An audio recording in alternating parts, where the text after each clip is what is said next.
Tax, சம்பள குளறுபடி எல்லாம் இருக்குல்ல, அது இல்லாம இஎம்எஸ் ஆப்பு அது இதுன்னு சொல்லிட்டு நம்மள ரொம்ப மன உளைச்சல் பண்றாங்கல்ல, அதெல்லாம் பத்தி கொஞ்சம் சொல்லுங்க. சில கேள்விகள் நான் பல கேள்வியை கேளுங்க. இன்னைக்கு வந்து நம்ம 108 தொழிலாளர்கள் வந்து ஒரு மன குழப்பமான சூழ்நிலை இருக்காங்க.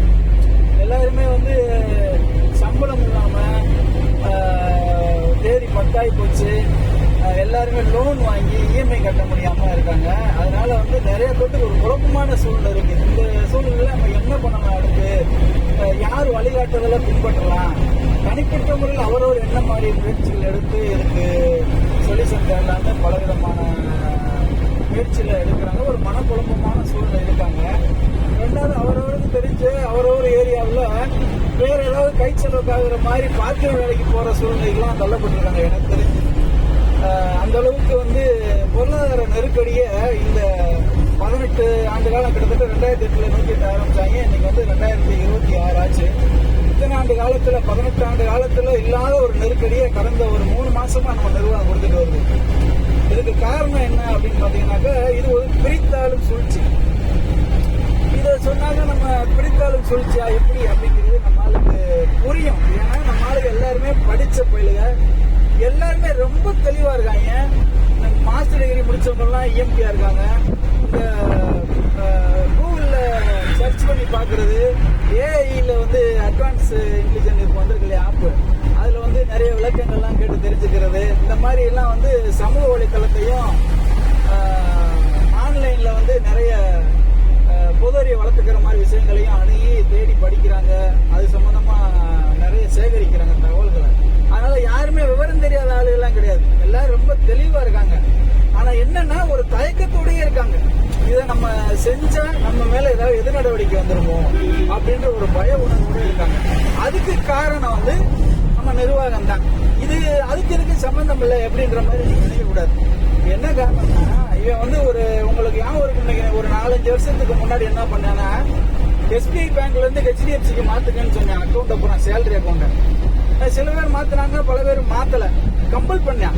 அதுக்கப்புறம் ஒரு டெஸ்ட் போட்டு இஎம்ஆர் ஹெட் ஆபீஸ்ல இருந்து எல்லாத்துக்கும் போன் பண்ணி, இந்த மாதிரி நம்ம இந்த பேங்க்ல இருந்து நாங்க வந்திருக்கோம், உங்க ஹெட் ஆபீஸ்ல இருந்து தான் பேசுறோம், உங்களுக்கு ஏதாவது லோன் தேவைன்னா சொல்லுங்க, உங்களுக்கு எலிஜிபிள் இருக்கு, இத்தனை லட்சம் ரூபாய் உங்களுக்கு பண தேவை இருந்துச்சுன்னா நாங்க பூர்த்தி பண்றோம், நீங்க வந்து சம்பளத்துல பிடிச்சுக்குவாங்க, நாங்களே பிடிச்சுக்குவோம், அவங்களே வாண்டடா சொன்னாங்க அப்படின்னு அவங்களே வாண்டடா கூப்பிட்டு கடை கொடுத்தாங்க.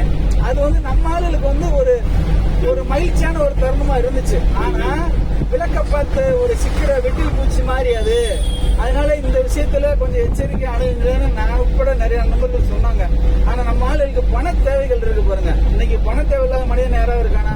அது நம்மள மாதிரி சொற்ப சம்பளம் வாங்குறவங்களுக்கு கண்டிப்பான முறையில வந்து பண தேவை அதிகமா இருக்கும். அப்போ பாவம் நம்ம மக்கள், அப்பாவி தொழிலாளிகள் லோன் வேணுமான்னு கேட்டோடனே சரி கொடுங்கன்னு சொல்லிட்டு வாங்கிட்டாங்க. வாங்கினோட விளைவு என்னாச்சுன்னா, எல்லாரும் கிடைக்காம எல்லா பேருமே வந்து லோன் கட்டணும். இந்த லோன் கட்டுறதுக்கு இந்த சம்பளம் வந்தாகணும். இந்த சம்பளம் வந்தாகிறதுக்கு இந்த நிறுவனத்தில் நம்ம வேலை பார்க்கணும். அப்ப நம்மளே அறியாமல் இவன் எத்தனைய கொடுமையான சூழ்நிலைக்கு நம்மளை தள்ளினாலும் இந்த வேலையை தக்க வச்சுக்கிறதுக்கு என்ன வழி அப்படிங்கிற மாதிரி ஒரு நிலைப்பாடை நம்ம தொழிலாளர்கள் எடுத்துட்டாங்க. ஏன்னா இவன் அப்பாவி தொழிலாளி பாருங்க, எந்த விஷயத்த வந்து நிர்வாகம் நமக்கு நல்லது பண்ற மாதிரி பண்ணினாலும் அதுல உள்ள சூட்சம் என்னன்றத யோசிச்சு செய்யக்கூடியது சில பேருக்கு தான் வரும். அந்த சில பேர் வந்து லோன் போடல, பல பேர் லோன் போட்டாங்க. அதனோட விளைவா இந்த வேலையை தக்க வச்சுக்கிறது. அதன் மூலமாகவும் நம்ம சங்க ரீதியாவோ இல்ல வந்து போராட்ட ரீதியா எல்லாரும் ஒருங்கிணைச்சு வாங்க இந்த மாதிரி செய்வோம் அப்படின்னா எல்லாரும் மனதிலையும் தன்னை அறியாமல் ஒரு தயக்கம் வந்துச்சு. வேண்டாம், இதுக்கு போனா ஏதாவது நாளைக்கு ஏதாவது வேலை பிரச்சனை, சம்பள பிரச்சனை வந்தா என்ன பண்றது? ஆனா இதுக்கெல்லாம் ஆப்படிக்கிற மாதிரி இப்போ ஒண்ணு பண்ணிருக்கான் பாருங்க. கொஞ்சம் கொஞ்சமா சம்பளத்தோட தேதியை வந்து 10ஆம் தேதி கொண்டு போயிட்டான். அதாவது இவனே லோன் வாங்கி தருவான், இவனே கடன்காரன் ஆக்குறான், இவனே வந்து அந்த லோன் வாங்கி கொடுத்த கம்பெனிக்கு பெனால்டி போடுதுன்னு சொல்லியான். ஏன்னா சம்பளம் போடல, இவன் சம்பளம் போட்டா தானே இவன் கட்டியான். அப்ப என்ன, அது தேவையில்லாத ஒரு அபதாரத்தோடைய நம்ம ஆளுக கட்டுற மாதிரி ஒரு நிர்பந்தம். எனக்கு தெரிஞ்சு 3 மாசமா நான் பெனால்டி கட்டிட்டு இருக்கேன். ஏன்னா போன மாசம் பாதி சம்பளம் தான் போட்டேன். அந்த விடுபட்ட பாதி சம்பளத்தை கொடுக்கணும்னா அந்த விடுபட்ட தொகையில பாதியை போட்டேன். 100 ரூபாய் சம்பளம் 50 ரூபாய் போட்டேன். 50 ரூபாயில போட்டேன், 50 ரூபாய் ரூபான்னு சொன்னோடனே அந்த 50 ரூபா வர வேண்டியதுல பாதியை போட்டான், அதுல பாதி ஆட்டா போட்டானா என்னன்னு தெரியல.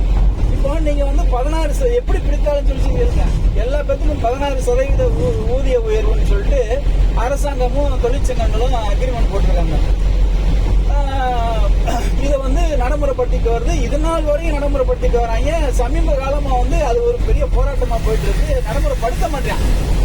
அதுக்கு காரணம் என்னன்னா, இவன் வந்து நம்ம ஆளுல பல்ஸ் பாக்குறான். இவன் எவ்வளவு அடிச்சா தாங்குறான், இந்த இஎம்டி பைலட் எவ்வளவு ஒற்றுமை இருக்கு, நம்ம இன்னமும் இவங்களை வந்து எப்படிலாம் ஏமாத்தலான்ற ஒரு மாஸ்டர் பிளான்.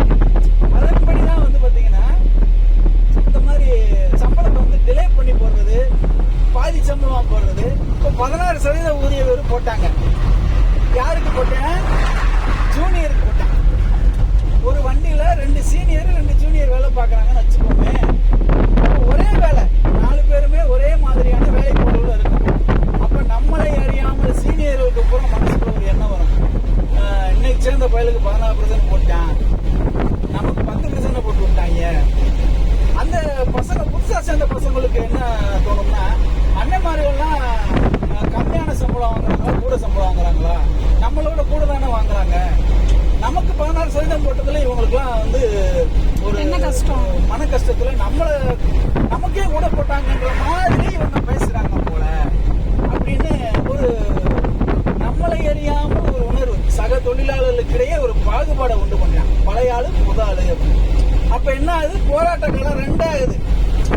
இன்றைய ஜூனியர் வந்து நாளைக்கு சீனியர்ன்றத நமக்கு விதைக்கணும், எல்லாத்துக்கும் புரிய வைக்கணும். எப்ப நீ இன்னைக்கு சேர்ந்திருக்க, இன்னைக்கு நீ வாங்கக்கூடிய சம்பளமே இன்னைக்கு இருக்கிற விலைவாசி கம்மியான சம்பளம் தான்.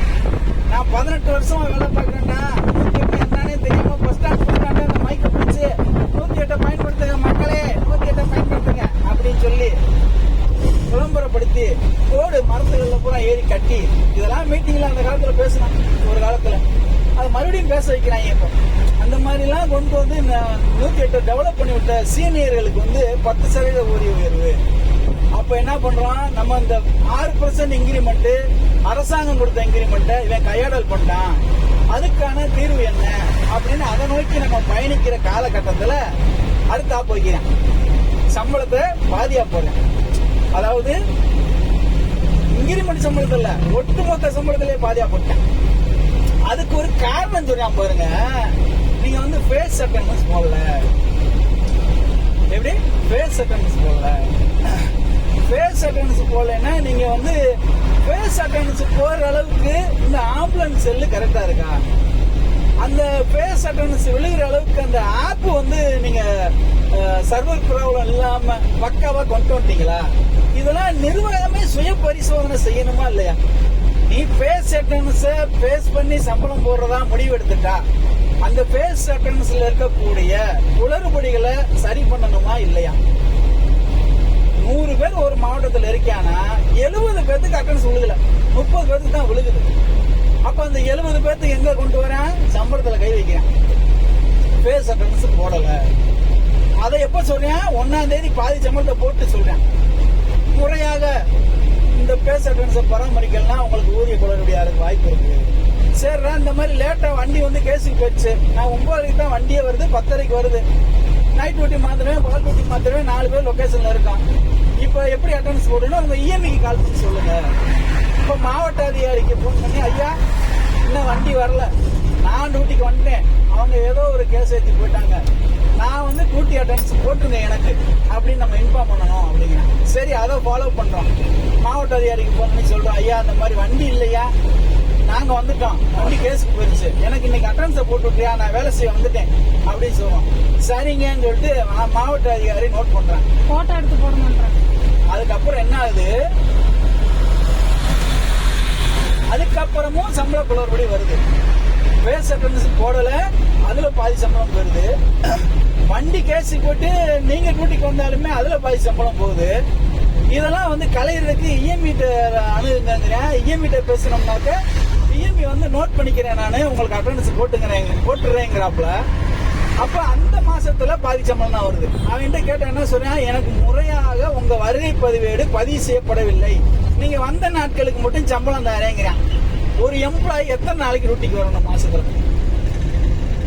முறையா பார்த்தா 26 டியூட்டி, 4 வீக் ஆஃப் போக 26 டியூட்டி, 2 நாள் இஎல்பிஎல் இருக்கு. 26ல 2 பட்சம் 24, 24ல நீ பர்சனல் லீவ் எடுத்துக்க 2 நாள் 22, மினிமம் 22 டியூட்டியா அட்டன் பண்ணா ஃபுல் சேலரி. இதுதான் வந்து நடைமுறை. 21 டியூட்டின்னு நினைக்கிறேன், எனக்கு சரியா தெரியல, ஞாபகம் போச்சு. இந்த 21 டியூட்டியில நீ கம்ப்ளீட் பண்ணியிருந்தீங்கன்னா கண்டிப்பான முறையில உனக்கு வந்து ஃபுல் அட்டெண்டன்ஸ் போடணும் அப்படிங்கிறது தான் வந்து ரூல்ஸ். இப்போ அந்த 21 டியூட்டி கம்ப்ளீட் பண்ணவனுக்கும் சம்பளம் வரல. சரி, இதெல்லாம் இருக்கட்டும். இந்த ஃபேஸ் அட்டெண்டன்ஸ் முழுமையா போடுறான்ல ஒருத்தன், யாரோ ஒரு தொழிலாளி முழுமையா போட்டுட்டு இருக்காருல்ல, கரெக்டா இருக்காருங்க, வண்டி எங்க இருந்தாலும் அங்க தேடி போய் அட்டெண்டன்ஸ் போறாங்க, அவருக்கு சம்பளம் வரல. அப்போ நிர்வாக குளறுபடி எங்க இருக்கு? இந்த செயலிலேயே இருக்கு. இப்ப நான் என்ன கேக்குறேன், நைட்டு 12:30 மணிக்கு அல்லது 1:30 மணிக்கு, 12:30ல இருந்து அதிகாலை 5 மணி வரைக்குள்ள ஏதோ ஒரு அவசர அழைப்பு ஆம்புலன்ஸ்க்கு வருது. நம்ம வந்து 30 செகண்ட்ல வண்டியை மூவ் பண்ணணும். அந்த 30 செகண்ட்ல மூவ் பண்ணலைன்னா கிட்டத்தட்ட 30 கால் வந்துருது ஆம்புலன்ஸ். இப்பயும் நான் என்ன கேட்கிறேன், நான் வேலை செய்ய தயார். 30 செகண்ட்ல வண்டியிலேயே உட்காந்து தூங்கி நான் மூவ் பண்றேங்க, 30 செகண்டுக்குள்ளேயே நான் மூவ் பண்றேங்க. அப்பெல்லாம் நான் மூவ் பண்றேன்ல, என்னோட சம்பளம் எங்க? இப்போ நான் வந்து பேச டென்ஸ் விழுகல, இஎம்ஐ சொல்லிட்டேன், இஎம்ஐ வந்து நோட் பண்ணிக்கிறேங்கன்னு சொல்லிட்டாப்ல. ஆனா ஹெச்ஆருக்கு ரிப்போர்ட் பண்றப்ப இவர் அனுப்பிச்ச மெயில் எல்லாம் வந்து சென்ட் ஆகாம எனக்கு சம்பளம் கம்மியா வந்துருச்சு. ஆனா அன்னைக்கு நான் வேலை பார்த்திருக்கேன்ல, ஐடி க்ளோசிங் பண்றீங்கல்ல, அதுல பைலட் இஎம்ஐயோட பேர் போட்டு தானே க்ளோஸ் பண்ணுவீங்க.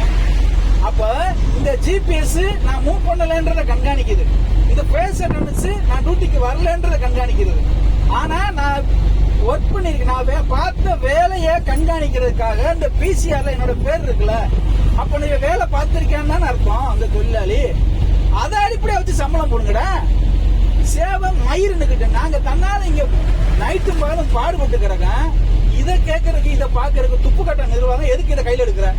இதெல்லாம் சரி பண்ணும் போதோ நீ பேஸ் அட்டெண்டன்ஸ் பக்காவா கொண்டு வா. 100% பேஸ் அட்டெண்டன்ஸ் நடைமுறைப்படுத்து. நல்லது. லேட்டா டியூட்டிக்கு வர தேவையில்ல, அடிச்சு பிடிச்சி வேகமா வருவாங்க ஆப்போசிட்டும். எங்களுக்கு நல்லது. வெளிநாடுக்கு நான் வீட்டுக்கு போலாம், நானும் வந்து வெளிநாடு போய் டியூட்டியை மாத்துவேன். இது எல்லாம் எங்களுக்கு வேண்டப்பட்டதுதான், நல்ல விஷயம் தான். ஆனால் அதில் உள்ள குளறுபடிகளை சரி பண்ணணும். அதை சரி பண்ணாம சம்பளத்துல கை வைக்க கூடாது, அதை காரணம் காட்டி சம்பளம் கை வைக்க கூடாது. அப்போ இந்த ஜிபிஎஸ் மூவ் பண்ணாத ஜிபிஎஸ், முட்டாப்பைய ஜிபிஎஸ் நான் டியூட்டி பார்த்ததை காட்டுமா இல்லையா? நான் எவ்வளவு வேகத்துல போறேன், நான் எப்படிலாம் கேஸை ரீச் பண்றேன், நான் ஹாஸ்பிட்டலுக்கு எவ்வளவு வேகமா போறேன், பேக் டு பஸ்ல எவ்வளவு சுலபா வர்றேன், இதெல்லாம் இந்த ஜிபிஎஸ் காட்டுமா காட்டாதா? அப்போ இதெல்லாம் என்னோட மைலேஜ் பெர்ஃபார்மன்ஸ் எல்லாம் இன்க்ரீஸ் ஆகுது, இதெல்லாம் வந்து நோட் பண்ணுமா பண்ணாத? இது எல்லா இளவையும் கூட்டி கழிச்சு இதெல்லாம் எதுக்காக செய்யறோம்? சம்பளத்துக்காக தான் செய்யறோம். சேவை மயிரெல்லாம் நீ செய்ய, மாவட்ட அதிகாரி, மண்டல அதிகாரி, ஹெச்ஆர் கட்டு, இந்த கூலாச்சுலாக்கி இருக்கீங்கல்ல, அவங்க எல்லாம் சேவையா செய்வீங்களா? பூரா வாங்குவீங்களா அப்படி கத்த கத்தையா? இல்ல நாங்க தன்னால நைட்டும் போதும் பாடுபட்டு சம்பளம் வராம எவ்வளவு வேதனை இருக்கு தெரியுமா? இத வந்து அரசு தரப்புக்கு முறையிட்டா அந்த அரசாங்கம் என்ன சொல்லுது? உங்க நிர்வாகத்துக்கு தேவையான நிதி வழங்கப்பட்டு விட்டது, நீ அங்க போய் கேளுங்க. நம்மள்கிட்ட போய் கேட்டா அவன் என்ன சொல்றேன், இதுக்கு அதுக்கு சம்பந்தம் இல்லைங்க, அரசாங்கத்திலிருந்து ஃபண்ட் வந்துச்சுனாக்கா நாங்க கொடுத்துட போறோம், உங்க காசை நாங்க வச்சு என்ன செய்ய போறோம். அப்ப என் காசை எந்த மயம் எடுத்தான்னு தெரியல, என் காசு என் சம்பள காசை எவன் எடுத்தான்னு தெரியலையே, திருட்டு போய் எவன் கையில இருக்குன்னு தெரியல என் காசு. இப்ப நான் இஎம்ஐ வந்து அதாவது இஎம்ஐ மாதாந்திர வட்டி தொகை இருக்கும் இல்லையா, வட்டி முதல்ல வாங்கின கடன் கட்டுறேன்ல, அதுக்கு நான் கட்டல, லேட்டுக்கு பெனால்டி போடுறேன். இந்த பெனால்ட்டிய நிர்வாகம் தருமா? நான் கேட்கிற ஒரே கேள்விதான். நான் வந்து நீங்க வாங்கி கொடுத்த கடனை நான் வாங்கிட்டேங்க, நான் வந்து லோன் கட்ட முடியல, நீங்க சம்பளம் போடாதனால, நீங்க வாங்கி கொடுத்த கடனுக்கு நீங்க சம்பளம் போடாதனால எனக்கு வரக்கூடிய இந்த அவதார தொகைய, இந்த 10 நாளா என் சம்பளத்தை புழங்கிக்கிட்டு இருக்கீங்கல்ல, அதுல இருந்து எடுத்து இஎம்ஐ கட்ட வேணாம், இஎம்ஐக்கு அவதாரத்தை கட்டுவீங்களா? அப்படி கட்டினா நல்ல கம்பெனிக்கு. நான் கேட்டேனா எனக்கு கடை வாங்கி கொடுங்கன்னு கேட்டேனா? நான் உள்ளதை வச்சு உருப்படியா கஞ்சி குடிச்சுட்டு தானே இருந்தேன். நீங்களே முகாம் போடுவீங்களா, நீங்களே கடனுக்கு ஏற்பாடு பண்ணுவீங்களா, கடனையும் வாங்கி கொடுப்பீங்களா, அந்த கடனுக்கு கட்டுறதுக்கு சம்பளம் போட மாட்டீங்களா, அது வர பெனால்ட்டி மட்டும் நான் கட்டணுமா? எவ்வளவு மலமட்டையா இருக்கும் பாருங்க. நம்ம ஆளுல எப்படி இருக்கும் பாருங்க. நம்ம ஆளுக்கு உணர்வே இல்லை, பூரா மலிங்கி போய்க்கிறாங்க. இதுல 108 தமிழக முதல்வர் ஆளு அரசாங்கம் வந்து இதை வந்து மக்கள் நலனுக்காக வழங்கியிருக்கு அப்படின்னு ஒரு ஸ்டிக்கர் வேற ஒட்டிருக்காங்க வண்டி வண்டிக்கு. அதை கிழிச்செய்ய வேணாமா? ரோசம் இருக்கா இல்லையா? எவ்வளவு ஆத்திரம் வருது மனுஷனுக்கு. வேற என்ன உங்களுக்கு வேற ஏதாவது டவுட் இருந்தா சொல்லுங்க. சம்பள குளறுபடியை சரி பண்ணணும்னா அதுக்கு என்னென்ன வழி? சம்பள குளறுபடியை சரி பண்ணணும்னா ஒரே வழிதான். இப்போ பல ஆண்டு காலமா நம்ம இதைத்தான் சொல்லிட்டு இருக்கோம். நம்மகிட்ட ஒற்றுமை இல்லை. ஒற்றுமையா இருந்தோம்னா இந்த சம்பள குளறுபடி எல்லாம் வர்றதுக்கு வாய்ப்பே கிடையாது. இப்போ இந்திய அளவில் பாத்தீங்கன்னா தமிழ்நாடு வந்து ரொம்ப சென்சிட்டிவான மாநிலம். இங்க இருக்கக்கூடிய நடைமுறைகள் வேறு, இந்தியா முழுவதும் இருக்கக்கூடிய நடைமுறைகள் வேறு அப்படின்னு சொல்லி எல்லா பேருக்கும் தெரியும். அதுலயும் 108 ஊழியர்கள் வந்து ரொம்ப ஒரு உணர்வு பூர்வமான வேலை பார்க்கறாங்க. எத்தனையோ பேர் கையெடுத்து கும்பிடுவான், எத்தனையோ பேர் லேட்டா வந்தோம்னா கல்லெடுத்து எறிவான். அவ்வளவு பிரச்சனையை சந்திக்கக்கூடிய நேரடியா மக்கள் தொடர்பில் இருக்கக்கூடிய ஒரு வேலை எதுன்னு பாத்தீங்கன்னா 108 ஊழியர்களோட வேலை தான். அப்போ இப்படிப்பட்ட 108 ஊழியர்களுக்கு இதுவரைக்கும் எனக்கு தெரிஞ்சு இவ்வளவு தூரம் நெருக்கடி வந்ததே கிடையாது. 10 நாள் சம்பளம் டிலே ஆனதான் கிடையவே கிடையாது. அதிகபட்சம் 1ஆம் தேதிங்க, அதிகபட்சமே 1ஆம் தேதிங்க. அதுக்கு மேல எல்லாம் சம்பளம் வந்து நிப்பாட்ட மாட்டாங்க. சமீப காலமா பாத்தீங்கன்னா இவன் நல்லா தெரிஞ்சுக்கிட்டான். இங்க வந்து பல்வேறு சங்கங்களா பிரிஞ்சிருக்காங்க. அவங்களுக்குள்ளேயே கருத்து மோதல் இருக்கு. இவங்களை வச்சு நல்லா காய் நகர்த்தலாம். எவன் முன்னாடி பேசுறோன்னா அவனை ஒரு போன் போட்டு என்னங்க நல்லா இருக்கீங்களா, வீட்டுல எல்லாம் நல்லா இருக்காங்களா கேட்டா அப்படியே ஆஃப் ஆயிடுறாங்க நம்ம ஆளுங்க. அந்த சூட்சுமமான வார்த்தைகள் ஒரு நயமா, அதாவது நயம்பட நாக்கில் தேனை தடவிக்கிட்டு பேசுறப்ப நம்ம ஆளுங்க அப்படியே ஐயோப்பா நம்ம அதிகாரி நம்மகிட்ட பேசிட்டாருன்னு அப்படியே விழுந்துடுறான் அந்த வலையில. அப்ப அவங்க என்ன பண்ணாங்க, நமக்கு கவர்மெண்ட் தரலங்கிறான். இல்ல கவர்மெண்ட் தந்துட்டேங்கிறான்டா, கவர்மெண்ட் தந்துட்டேங்கிறான், நிர்வாகம் தரலங்கிறான். அப்ப இதை களையக்கூடியது யாரு? நம்ம தான் களையணும்.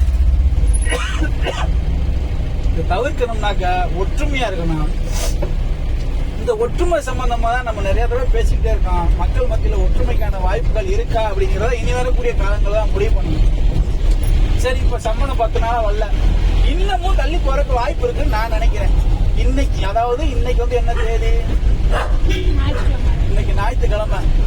இன்னைக்கு வந்து எனக்கு தெரிஞ்சு நாளை திங்கட்கிழமை சம்பளம் போட மாட்டேன்னு நினைக்கிறேன். ஏன்னா இவங்க பூராமே வந்து இன்னமும் நம்ம ஆளுக ஒரு துரிதமான முடிவு எடுத்து இந்த சம்பளத்துக்கு என்ன வழி பண்ணலாம் அப்படிங்கிறதுக்கான ஏற்பாடுகளை பண்ணல. அப்ப நிர்வாகம் என்ன நினைக்கும்னா, இன்னும் 2 நாள் ரொட்டேஷன் வருவோம் அந்த மண்டை. எவன் கேட்க போறேன்?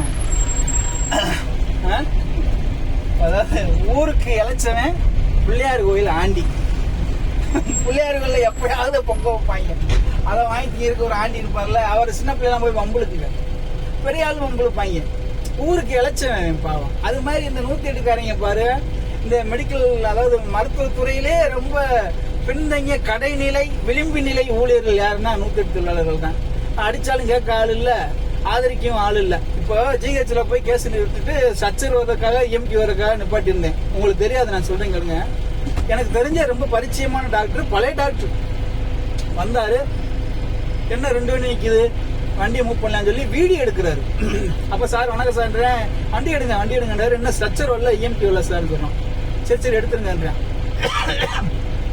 அப்ப நம்ம சொல்றோம், ஐயா இந்த மாதிரி சார் எங்களுக்கு இன்னும் சம்பளம் வரல சார், கவர்மெண்ட்டை கேட்டா நிர்வாகங்கிறேன், நிர்வாகத்தை கேட்டா அரசாங்கங்கிறேன், ரொம்ப மன உளைச்சல வேலை பார்த்துட்டு இருக்கான். இது ஏதாவது உங்க மேலதிகாரிட்ட, ஜேடிட்ட, டிடிட்ட, பிடிட்ட பேசி இது என்னதான் பிரச்சனைன்னு கொஞ்சம் இதுக்கு ஏதாவது ஏற்பாடு பண்ண முடியுமா சார், ஏதாவது ஒரு உதவி பண்ணுங்க சார்னு சொல்லி நம்ம எவ்வளவு கஷ்டத்துல வேலை பார்க்கிறோன்றத அந்த டாக்டருக்கு புரிய வைக்கிறதுக்காக நான் பேசுறேன். அவர் என்ன சொன்னார் தெரியுங்களா, ரொம்ப பழகின டாக்டர். அவரோட ஃபேமிலிக்கு வந்து நான் வீக் ஆஃப்ல இருக்கப்ப அவரோட ஃபேமிலி ஒரு பக்கத்துல கோயிலுக்கு போகணுன்றதுக்காக என்னை ஆக்டிங்லாம் கூட்டு போயிருக்காரு. நான் ரெஸ்ட்ல இருக்கியாப்பா, பாப்பா கோயிலுக்கு போயிட்டு வரலாம் ஃபேமிலியோட சொல்லி கூட்டு. அவ்வளவு பரிச்சயமான டாக்டர். நான் வந்து நிரந்தர தொழிலாளி, எனக்கு சம்பளம் வந்துருச்சு. நீ டெம்பரவரி தொழிலாளி, உனக்கு சம்பளம் இல்லை, அது ஓன் பிரச்சனை. அதை கேட்க வேண்டியது உன் நிர்வாகத்திட்ட. என்கிட்ட கேட்கிற சார், நான் உங்ககிட்ட கேட்கல, நீங்க தெரிஞ்சவங்கன்றனால அதுல என்ன பிரச்சனைன்றது கொஞ்சம் கேட்டு சொல்லுங்க சார், உங்களுக்கு வாய்ப்பு கிடைச்சா எங்களுக்கு ரெக்கமெண்டேஷன் பண்ணுங்க சார். அது என் வேலை இல்லை, உன்னைய வேலை வாங்குறது என் வேலை. வண்டி என்ன இங்க நிக்குது, எடு அப்படின்னு சொல்லி எனக்கு ஆர்டர் போடுறதுக்கு அவர் வேலை, அவருக்கு வந்து பவர் இருக்கு, அவருக்கு அதிகாரம் இருக்கு. ஆனா அவர் கீழே நான் வேலை பார்க்கறேன்ற ஒரு உணர்வை எனக்கு ஏற்படுத்தி நான் பயந்துகிட்டு எடுத்துறேன் சார் சொல்லிட்டு எடுக்கிறேன். ஆனா என்னோட கஷ்டத்தை நான் அவர்கிட்ட சொன்னா அதுக்கு எனக்கு சம்பந்தம் இல்லைங்கிறார். அப்போ நீ யாரு? 108ல அரசாங்கம் கொடுத்த வண்டியில அரசாங்கத்தோட டீசலை போட்டுக்கிட்டு நீ ஓட்டிக்கிட்டு இருக்க நைட்டும் பகலும். இந்த இயந்திரம் தேயிற மாதிரியே நீயும் தேயிற. 3 மணிக்கு வண்டியை ஸ்டார்ட் பண்ணா பனி கொட்டுற பனியில வண்டி ஸ்டார்ட் ஆக மாட்டேங்குது. 4 தடவை ஹீட்டர் போட்டு ஸ்டார்ட் பண்ணாதான் ஸ்டார்ட் ஆகுது. அதுக்குள்ள இங்க 2 நிமிஷம் ஆயிருது, போன போட்டுருக்கான் ஏன் வண்டி மூவ் பண்ணலன்னு. இயந்திரமே வந்து பாத்தீங்கன்னா 3 மணிக்கு மேல வேலை செய்யறது சுலவா தான் செய்யுது இயந்திரமே. ஆனா மனுஷ பயிர்களை 30 செகண்ட்ல மூவ் பண்ற அப்படிங்கிறான். இது இன்னும் என்ன காரணம்? இன்னும் எவ்வளவு அடிச்சாலும் தாங்குவேன். இந்தியாவிலேயே வந்து துரிதமா கேஸ் எடுக்கக்கூடிய செகண்ட் இருக்கு இல்லையா, அதுல தமிழ்நாட்டுக்காரங்கன்னா பெரிய பலம் அப்படின்னு பேர் வாங்கணும். யார் பேர் வாங்கணும்? நீ நானா கிடையாது. நிர்வாகம் பேர் வாங்கணும், இந்த அரசாங்கம் பேர் வாங்கணும். ஆனா சம்பளம் கேட்டாக்க நீ அவன்கிட்ட கேளுங்க, அவன்கிட்ட கேட்டா இவன்கிட்ட கேளுங்க. அரசாங்கத்தை கேட்ட நிர்வாகத்தை கிட்ட அரசாங்கத்தை சொல்லுவான், சார் இந்த மாதிரி வண்டியை ஸ்டார்ட் ஆக மாட்டேங்குதுடா 3 மணிக்கு, நான் 30 செகண்ட்ல எப்பறம் ஒண்ணுக்கு இருக்கான் மூஞ்சி கழுவான் வண்டி எடுத்து போறது, தூங்கிட்டு இருக்கேன், திடீர்னு எழுப்பி கேஸ்ல வாடா ஓடுறேன்டா, நான் பாத்ரூம் போகணும் மூஞ்சி கழுவணும், அப்பதான் நான் உருப்படியா போய் சேர முடியும். இந்த அடிப்படை அறிவு கூட இல்லாம 30 செகண்ட் வண்டியை மூவ் பண்றாங்க. அப்படியே தூக்கத்துல இதெல்லாம் நினைச்சு பிரஷர் ஏறி போய் பிரஷர் மாத்திரை சாப்பிட்டு இருக்கான். பிரஷர் மாத்திரை சாப்பிட்டு இப்படி படுத்துனாக்க அடுத்த செகண்ட் டைன் மண்டபத்துல மணி அடிக்கிற மாதிரி கால் வருது. 30 செகண்டுக்குள்ள 30 போன் அடிக்கிறேன். அதெல்லாம் சமாளிச்சு வண்டி எடுத்துட்டு போய் கேஸ் எடுக்கிறோம். எடுத்த சம்பளம் இல்லை, நான் எவ்வளவு வேதனையா இருக்கேன். நீ வேலை வைப்ப சம்பளம் தானே. அப்ப இதெல்லாம் கலையணும்னா நமக்குள்ள ஒற்றுமை வேணும்.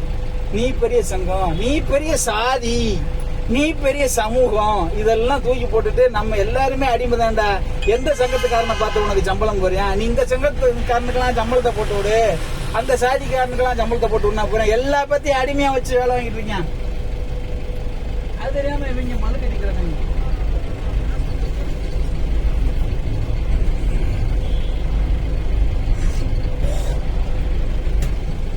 இதெல்லாம் தூக்கி போட்டுட்டு எல்லாரும் ஒற்றுமையா இருக்கணும். இந்த ஒற்றுமையை நிலைநாட்டுறதுக்கு ஒரு வழி சொல்லுங்க. ரொம்ப நாளைக்கு முன்னாடி நம்ம ஒரு போராட்டம் எடுத்தோம். தொழிற்சங்கங்களை எல்லாம் களைஞ்சிட்டு, அதாவது தொழிற்சங்க வேறுபாடுகளை களைஞ்சிட்டு தொழிலாளர்களா ஒன்றுபட்டு நம்ம கோரிக்கையை அரசாங்கத்துக்கு கொண்டு போய் சேர்க்கணும்னாக்க எல்லாரும் கருப்பு பட்டை அணிஞ்சு ஒரு நாள் டியூட்டி பார்ப்போம் அப்படின்னு. நம்மளால வந்து இப்போ நான் சொன்ன இல்லையா ஆரம்பத்தில், அந்த பயத்தில் இந்த வேலையை தக்க வைக்கிற மனநிலையில் எந்த போராட்ட நடவடிக்கைக்கும் ஒத்துழைப்பு தருதுன்றது கம்மியாயிருச்சு. இது நிர்வாகத்துக்கும் தெரியும், சக ஊழியருக்கும் தெரியும். இப்போ நம்ம ஆப்போசிட் இருக்காங்க, நீங்கள் இருக்கீங்க, இன்னும் 4 பேர் நம்ம ஜிஹெச்சில் போடப்போ கூட நம்ம மக்களை சந்திச்சு கேட்குறேன், எப்போ என்ன மாதிரி போராட்டத்தை முன்னெடுக்கலான்னு. சொல்கிறவனே வரமாட்டேன் அந்த போராட்டத்துக்கு. அப்படி ஒரு மனநிலையை உருவாக்கிட்டேன். அவனை சொல்லி தப்பு கிடையாது, ஏன்னா கடை வாங்கி வச்சுட்டேன். இந்த வேலையை தக்க வைக்கணும், டீவு கட்டணும், டீவு கட்ட வரைக்காவது இந்த வேலையில் இருக்கணுங்கிற மாதிரி. இப்போ இதெல்லாத்தையும் உச்சக்கட்ட ஒரு ப்ரெஷராக கொண்டு போய் சம்பளத்தை நிப்பாட்டி எல்லாத்தையும் மன உளைச்சல் ஆக்கிட்டாங்க. சம்பளம் மட்டுமே பிரச்சனையான அது கிடையாது, இன்னும் ஏகப்பட்ட பிரச்சனை இருக்குது 108ல். இதெல்லாம் என்னைக்கு தீர்க்க போகிறோம்? இந்த படித்த பயல்கள் நிறைய வேலைக்கு வந்திருக்காங்க. இப்போ அவங்க எல்லாம் தன்னோட அறிவை வந்து இந்த வேலை பிரச்சனைகளில் களையிறதுக்கு என்ன வழின்றதை செயல்படுத்துனாங்கன்னா இன்னும் நல்லாயிருக்கும் அப்படிங்கிறது என்னோட அபிப்பிராயம். நிறைய சீனியர்லாம் பாவம் இன்னும் 4 வருஷம் 5 வருஷம் 6 வருஷத்தில் ரிட்டையர்ட் ஆகிற அளவுக்கு வந்துட்டாங்க. காலம் பூரா போராடின மக்கள் அவங்களாம் என்ன பண பலன் வரப்போகுது? இத்தனை நாளாக வாழ்நாள் முழுவதும் 108க்காக வேலை பார்த்து இந்த சர்வீஸில் இருந்து அவங்கெல்லாம் வீட்டுக்கு போகிறப்ப என்னத்தை கொண்டு போக போகிறாங்க நினச்சாலே பயமாக இருக்குது. நாளைக்கு நமக்கு அதே நாம தானே வரும். இஎஸ்ஐல இருந்து இன்சூரன்ஸ்க்கு மாற்றிருக்காங்கல்ல, அதை பற்றி கொஞ்சம் சொல்லுங்கண்ணே. நிறையவே தெரியல, நிறைய பேருக்கு அதை பற்றி ஒன்றுமே தெரியல. அதுவும் வருஷம் ரெனியூவல் பண்ணணும் அப்படி இப்படின்னு என்னமோ சொல்கிறாங்க. அதெல்லாம் எப்படிண்ணே? இது சில விஷயங்கள்லாம் வந்து நிர்வாகத்திட்ட தான் நம்ம கேட்கணும். எல்லா விஷயத்தையும் வந்து தெரிஞ்சு அதுக்கு பதில் சொல்கிற அளவுக்கு எனக்கு நாலேஜ் இல்லை. எனக்கு தெரிஞ்சதை சொல்கிறேன், அதில் சில தவறுகளும் இருக்கலாம். ஏன்னா எனக்கு தெரிஞ்சதை வச்சு நான் சொல்கிறேன். முழுக்க இது சரியான தகவல்னு நான் உறுதி கொடுக்க மாட்டேன். அது என்ன மாதிரியான விஷயங்கள்னா, ஃபஸ்ட்டு வந்து நமக்கு ஒரு மினிமம் பேஜஸ் அடிப்படையில் 21,000க்கு மேலே சம்பளம் வாங்குறவனுக்கு இஎஸ்ஐ கிடையாதுன்னு சொல்லி க்ளோஸ் பண்ணேன். அப்போ நம்ம பிஎம்எஸ் வந்து மத்திய தொழிற்சங்கத்தில் அழுத்தம் கொடுத்து இந்த சம்பள உச்சவரம்பு விகிதத்தை மாற்றணும், இஎஸ்ஐக்கான உச்சவரம்பு வந்து சம்பளம்ன்றது 30,000க்கு மேலே கொண்டு வரணும்னு கோரிக்கை வச்சுருக்காங்க. இன்னும் அது நிலுவையில் இருக்குது, பேச்சுவார்த்தையில் இருக்குது, சீக்கிரத்தை நல்லது நடக்குன்னு எதிர்பார்க்குறோம். இப்போ இஎஸ்ஐ கட் பண்ணிவிட்டு இவன் குரூப் ஆக்சிடென்ட் இன்சூரன்ஸு ஏதோ ஒன்று போட்டிருக்கேன் நம்ம ஆளுகளுக்கு. அந்த இன்சூரன்ஸு வந்து மாதம் மாதம் இவன் எந்த இன்சூரன்ஸ் கம்பெனியில் கட்டுறான்றதே தெரில. அதுக்கான பிரிண்ட் அவுட் கேட்டாலே இஎம்ஐ டிஎம்லாம் வந்து காலதாமதமாக எடுத்து தரதுக்கு தான் வாய்ப்பு இருக்குன்னு நினைக்கிறேன். எனக்கு தெரிஞ்சு 2-3 பேர் கேட்டு கிடைக்கலன்னு கூட நான் கேள்விப்பட்டேன். நீங்கள் கிளைமுக்கு போனோம்னா நீங்கள் செலவு பண்ணிவிட்டு கிளைம் பண்ணுற மாதிரி இன்சூரன்ஸ் அது. நீங்கள் வந்து செலவு பண்ணிவிட்டு அதை கிளைம் பண்ணணும். இதில் கொடுமையின் உச்சக்கட்டம் என்னென்னா, நம்ம ஆளுக்கு வந்து இப்போ நான் இருக்கேன், என் வீட்டுக்காரம்மா 2 பேர், 2 பசங்க 4 பேர், எங்கள் அப்பா அம்மா 6 பேர், மொத்தம் 6 பேர் ஒரு குடும்பன்றது நம்ம சமூகத்தில் வழக்கத்தில் இருக்க ஒன்று. இந்த 6 பேருக்கும் ஒரு இன்சூரன்ஸ் வேணும். ஆனால் இவன் என்ன மாதிரி கொண்டு வந்திருக்கான்னா 5 பேருக்கு தான் பொருந்தும்னு சொல்கிறேன். 4 பேரா? ரொம்ப பெருமையாக இருக்குது. அப்போ நான் 2 பேர்த்த கழட்டி விடணும். யாரை? என் பிள்ளைகள் 2 பேர்த்தையும் வேணாம், எனக்கு என் முண்டாட்டிக்கு எங்கள் அப்பா அம்மாவுக்கு வைக்கணும். இல்லைன்னா எங்கள் அப்பா அம்மாவுக்கு வேணாம், எனக்கு என் முண்டாட்டிக்கு என் பிள்ளை 2 பேர்த்துக்கு வேணும்னு சொல்லி வைக்கணும்.